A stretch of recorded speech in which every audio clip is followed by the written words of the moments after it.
Welcome to the debrief for July 7th.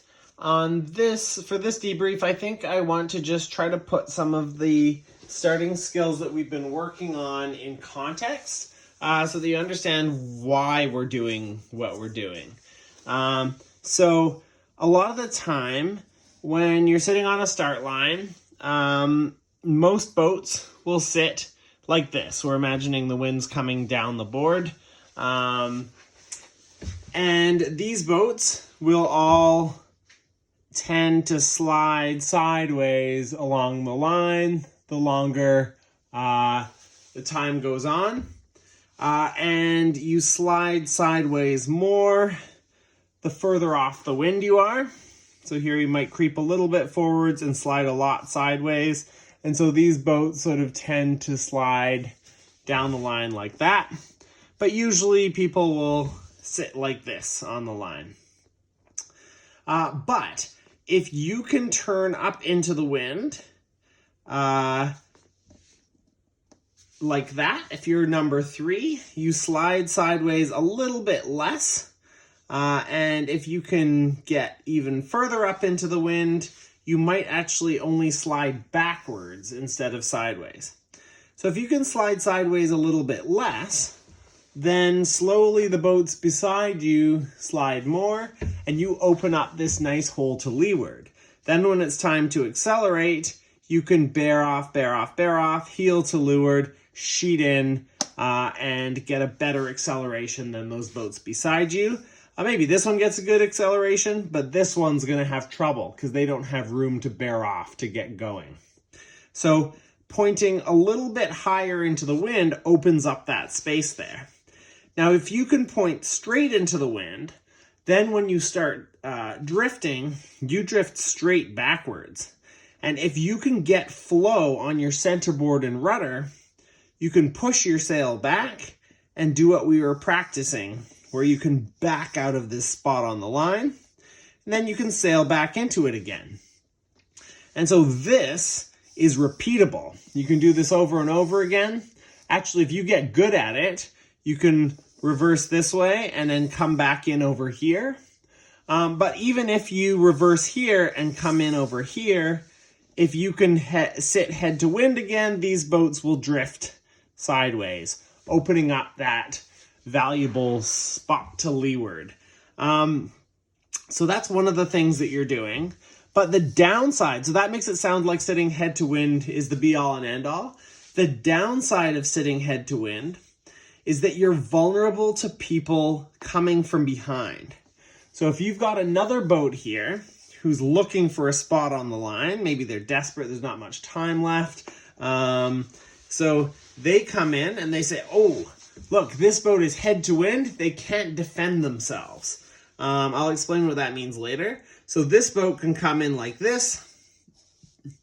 The yellow 3 boat can then let one drift off here. This one's going to have to point head to wind. Anyone to leeward of you points head to wind. You have to point head to wind as well.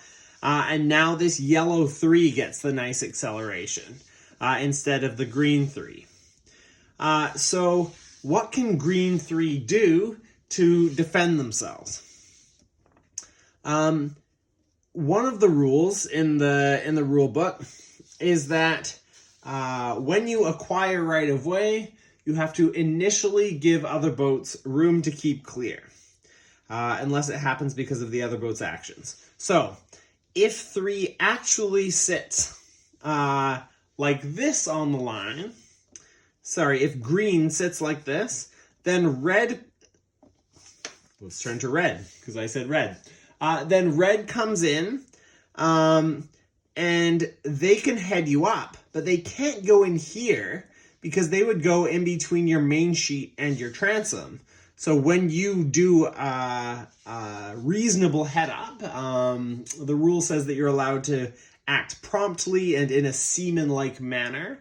So that's not defined, but presumably that means just being reasonable and heading up as best you can. If that gets this boat behind you tangled, then this boat has not allowed you to avoid them. So this boat is definitely going to have to sail around your boom and main sheet. And the other one is if you're sitting like this and the red boat comes in here, what you want to try to do is head up quickly, and if the back corner of your boat hits their boat, then they came in too close. So what you can do by bearing off when you see this red boat coming is you allow yourself to head up quickly while this boat is heading up, and you end up like this. So now at least you have a little bit of gap in between these two boats. But if you're not very good at heading up from here to here, what happens is that as you pull the sail in, you accelerate and drift sideways. So let's play this through. Red comes in, red starts heading up, you accelerate and drift sideways, and you end up like this. It's not great for red, but maybe there was more space to leeward. But it's really bad for you because now you can't even, I'm sure we've all been in this situation, you can't even get away from red. And this allowing you initially room to keep clear runs out at some point. At some point, red has given you enough time to avoid them. So what you want to do is practice pivoting right up into the wind so that as the boat stealing your spot comes in, you give yourself this space to leeward of you. Yeah, so just to summarize that before I move on, normally boats sit on the line like this, drifting sideways. If you can sit head to wind, then you drift sideways less than the other boats. You may even drift straight backwards and be able to come back in. More and more at the top levels, people are reversing and coming in, reversing and coming in. Just go through a couple rules on that. If a boat is moving astern or sideways to windward because of backing their sail, then they have to avoid a boat that is not doing that. That's somewhere in Rule 24 or so. I'd have to look it up. But it's a fairly new rule, and it's under a different category than the normal rules. And then the other one that's a more common rule, but this is kind of a strange application of it, is the tacking rule. So when you're tacking, technically you're not tacking until you actually cross head to wind. After you cross head to wind, you have to avoid all other boats until you get onto a close hauled course. And even then you have to allow them to keep clear of you if you obtain right of way. But what the applications are on a start line is that if you go head to wind, you better stay just below head to wind or straight head to wind, because if that boom crosses over to the other side, then technically you have tacked. And whether you bear off to a close hauled course on this tack or scull back onto this tack, that whole time that you're turning, you have to avoid all other boats. So it's very dangerous to cross head to wind, because then this boat says, hey, don't tack, don't tack. And this boat doesn't even have to allow you room to keep clear because you lost right of way because of your own actions. So one of the strengths of sitting head to wind is that you drift sideways left and you can do this forwards and backwards thing. One of the downsides, if you accidentally cross head to wind, you lose your rights. And one of the other downsides is that you're vulnerable to this boat coming in and setting up like this on you. So in order to avoid this, you can sit further away from the wind, just as you see this boat coming. But there's another little loophole in the rules. If you turn down like this, and it's your turning that causes the overlap to happen, then you don't get this extra time of this boat gaining overlap has to give you room to keep clear because you turned down and it was your own actions that made you lose your right of way. So just like when you tacked, if you turn down and it's the turning down that causes you to lose your right of way, before you had right of way because you were clear ahead, you lose that right of way when this boat becomes the leeward boat. So did this boat become the leeward boat because of their own actions, sailing forward, or did they gain overlap because you bore off? So make sure that you bear away from the wind before this boat comes. And then when this boat comes, they have to allow you time acting promptly and in a seaman-like manner. So I recommend heeling to leeward, sheeting the slack out of your sail, pressing the boat flat, pivoting up into the wind. Then they end up somewhere like this. Instead of just sort of sloppily pulling your sail in and accelerating and ending up like this, or maybe even over the line like that. So if you do end up in a tight situation like this, the tempting thing is just to say, I'm probably better at accelerating than Red. I'll just sit here and do my best, and when they bear off, I'll go. But everyone has had this happen and not been able to accelerate well enough as 3. Basically, 3 green here has to wait for Red to bear off before they can even start bearing off. Red has a nice acceleration, and you get flushed out as green number 3. So what you need to do as soon as this boat has poached your hole is to push the sail out and reverse.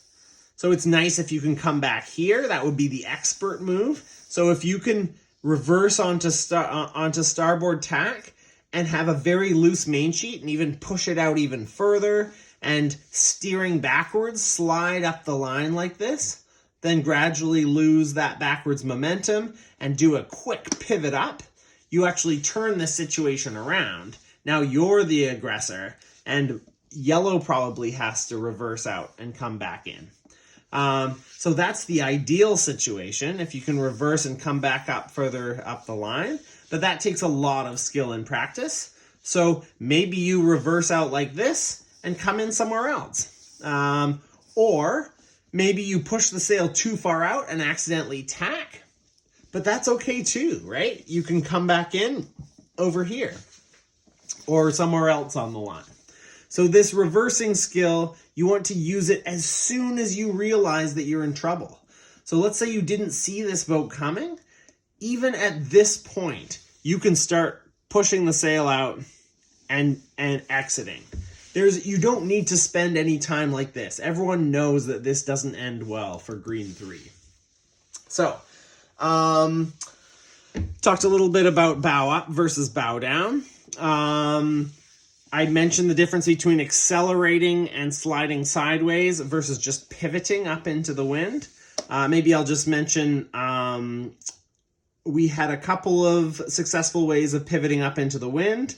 One of them was sheeting the sail in. That's the normal way to do it. You sheet the sail in and push the tiller all the way over to turn up into the wind.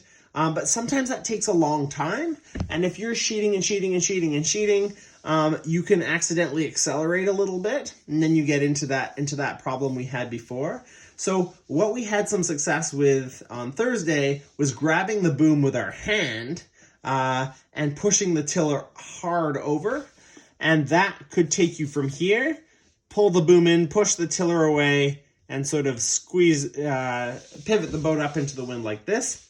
But if you tried to do it from here to get to straight head to wind, often pulling the boom in just sort of skidded the boat sideways and didn't really work very well.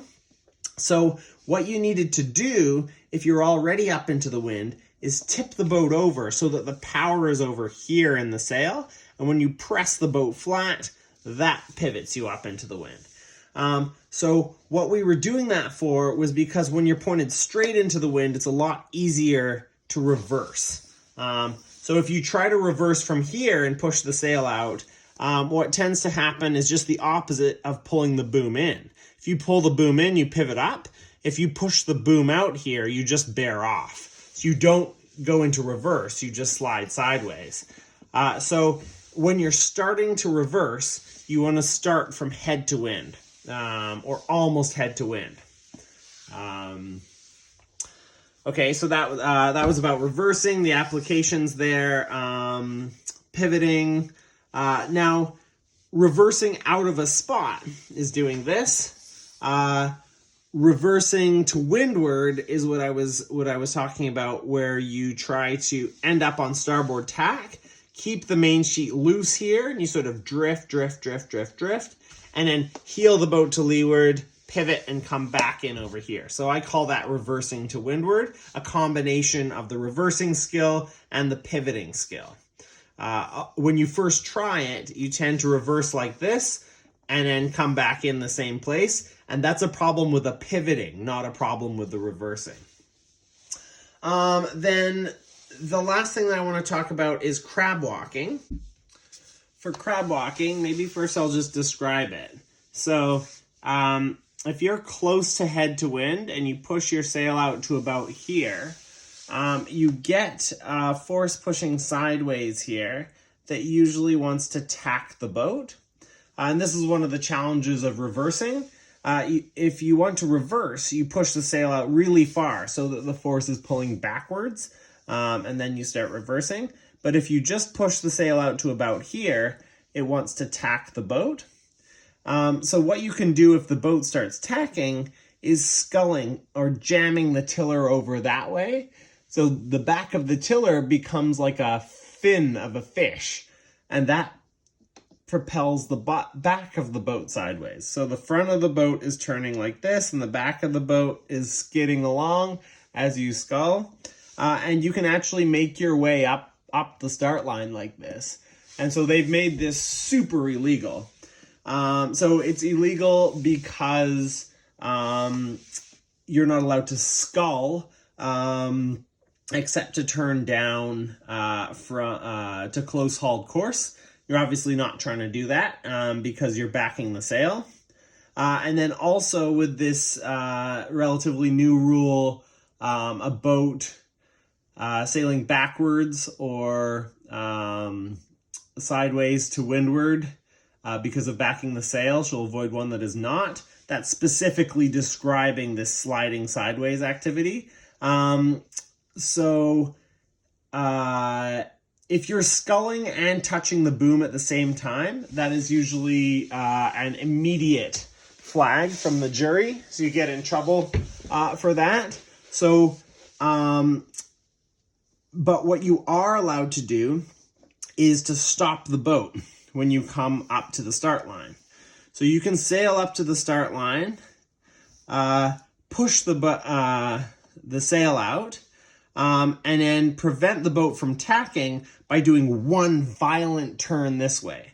So it's like doing one scull.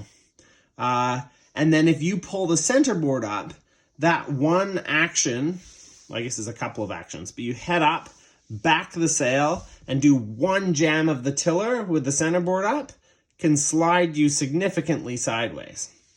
So why would you want that? Well, maybe let's say you've got yellow and red on the start line, and yellow's got their sail out here trying to block you. So you can come over here, come in close to red, sail up into the wind, and then back your sail. So as you came around, yellow headed up, back your sail, scull your rudder over one time really hard, and open up this gap to leeward. So you can come in here and then skid sideways a little bit. The idea is not to mess up yellow, because if yellow gets in too much trouble because of this, it's actually hard to turn away from them. You can get in trouble if you ruin the Windward Boats race, but you want to give them not quite enough room. So they're tempted to stay there, but they end up having a bad acceleration when you go. So the reason I was trying to get you to learn to scull and crab walk sideways is not so that you can do it in a race. You'll get in trouble, and it's a pretty dirty move. It ruins the person to windward's race, and it's totally illegal. But you can do one of them, and if you try to just do one of them when you've never crab walked before, it's hard to understand what's going on.